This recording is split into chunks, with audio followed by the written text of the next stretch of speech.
ठीक है, आगे बढ़ते हैं। Also they have bought vast majority of military equipment in from Russia. बहुत इंपॉर्टेंट बात है, हम बहुत बड़ी मात्रा में रशिया से अपना हथियार खरीदते हैं।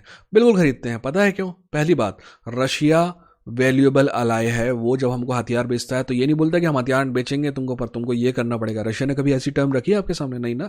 अमेरिका रखता है कि हम हथियार बेच रहे हैं, रशिया से ऑयल खरीदना बंद कर दो। बात सिंपल सी है, अगर हम पैसे दे रहे हैं तो हमको हथियार दो, मुंह मत चलाओ, ज्ञान मत दो। रशिया वैसे ही करता है।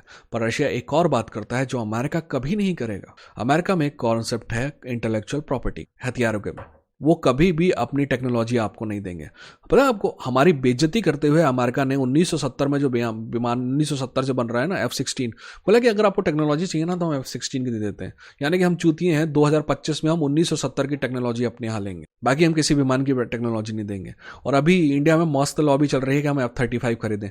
F-35 यूजलेस विमान है, ठीक है, खैर भटक गया लगता है। मैं आपको बताऊं फर्क दोनों में यह है, अगर हम रशिया से कोई चीज़ खरीदते हैं तो ना सिर्फ हम वो विमान खरीदते हैं, बल्कि हम वो विमान बाद में इंडिया में बनाने की कैपेबिलिटी भी रशिया से सीखते हैं। रशिया हमें टेक्नोलॉजी ट्रांसफर करता है।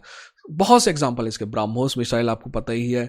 आपको पता है हमारे सबसे बेहतरीन फाइटर जेट है MKI, सुखोई MKI हमने 30 वहां से खरीदे और लगभग 200 अपने बना लिए हमने इंडिया में, ठीक है, क्योंकि वो टेक्नोलॉजी ट्रांसफर की। टेक्नोलॉजी ट्रांसफर सिर्फ इसलिए जरूरी नहीं है कि आप अपने आप बना सकते हैं, टेक्नोलॉजी ट्रांसफर इसलिए भी जरूरी है कि भाई नट बोल्ट नहीं मिलते हैं उस कंपनी के, ठीक है ना। ईरान ने F-15 खरीदे थे बड़ी संख्या में, पर बाद में ईरान और अमेरिका की दुश्मनी हो गई।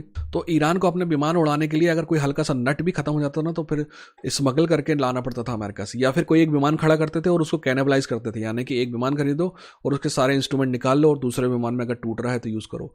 मैं पता नहीं क्यों बार बार विमान वर्ड यूज़ कर रहा हूँ, फाइटर जेट की बात कर रहा हूँ, लड़ाकू विमान। एनीवेज, ठीक है ना, तो यहाँ हो गए। इसके अलावा रशिया इज लार्जेस्ट, रशिया का बहुत बड़ी मात्रा में तेल भी खरीदते हैं। कहना है कि हम चाइना के साथ, हाँ, चाइना को नहीं कह पा रहा है अमेरिका कि भाई कि रशिया ऑयल क्यों खरीद रहा है, क्योंकि उसको लगता है कि चाइना को अगर बोलेंगे तो चाइना पार्ट के कुछ बोल देगा।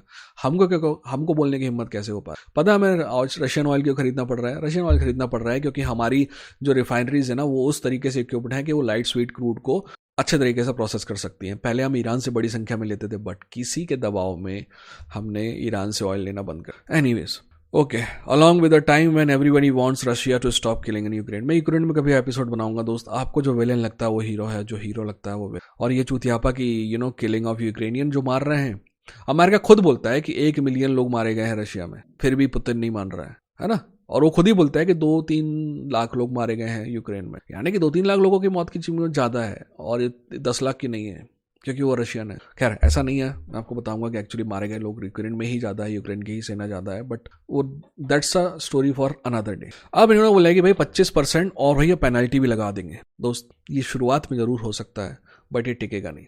6 महीने के अंदर ये पॉलिसी अमेरिका को रिवर्स करनी पड़ेगी। बट हाँ, फिलहाल अमेरिका ने दबाव के लिए डाली है, तो हो सकता है कि दबाव में हम कुछ कर लें। अगर हम दबाव में नहीं आएंगे तो पलटना पड़ेगा। रशिया के खिलाफ उन्होंने दबाव, चाइना के खिलाफ उन्होंने दबाव ट्राई किया और नहीं किया थोड़ी देर बाद। पता है क्यों?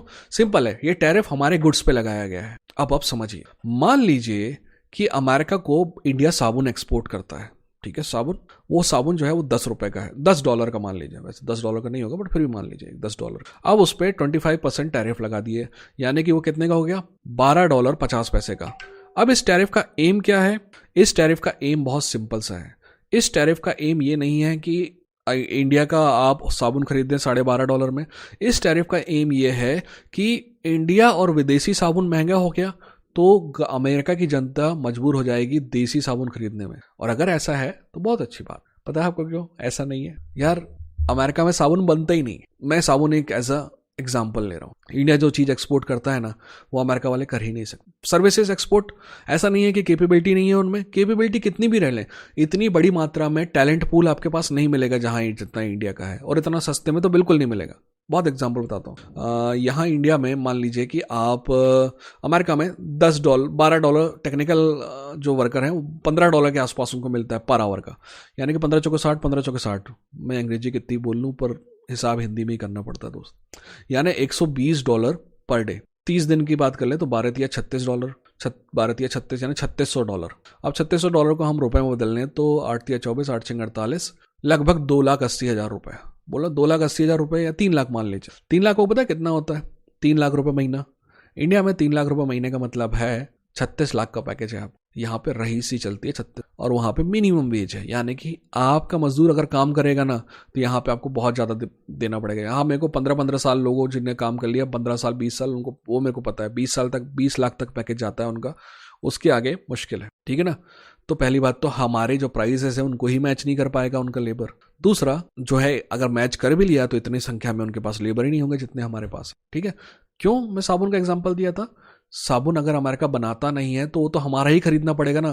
पहले अमेरिकन जनता 10 में खरीद रही थी, अब 12.5 में खरीदेगी। और जब वो बोलेगी एकदम से 2-3 महीने बाद रियलाइज करेगी यार हम ये चूतिएंगे, 12.5 में खरीद रहे हैं वही चीज जो 10 में खरीद रहे थे। नुकसान किसको हो रहा है? इंडिया को तो नहीं हो रहा है, इंडिया तो वही पैसे लेगा जो पहले ले रहा था। तो ये टैरिफ जो है ना, चाइना के खिलाफ करके देख लिया अमेरिका ने, फेल हो गए।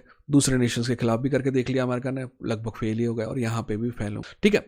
टैरिफ तभी ही काम कर सकते हैं जब आपके पास लोकल रिप्लेसमेंट मैन्युफैक्चरिंग बेस हो। समझ गए आप? यानी कि जब इंडिया का साबुन महंगा हो जाए तो हम अपना साबुन बेचें, जब इंडिया के आईटी सर्विसेज महंगी कर दें हम, और फिर हम अपने लोगों को आईटी सर्विस में लगाते रहें। Right, that is the only way where it makes sense, otherwise it doesn't. तो ये खेल है दोस्त, है ना।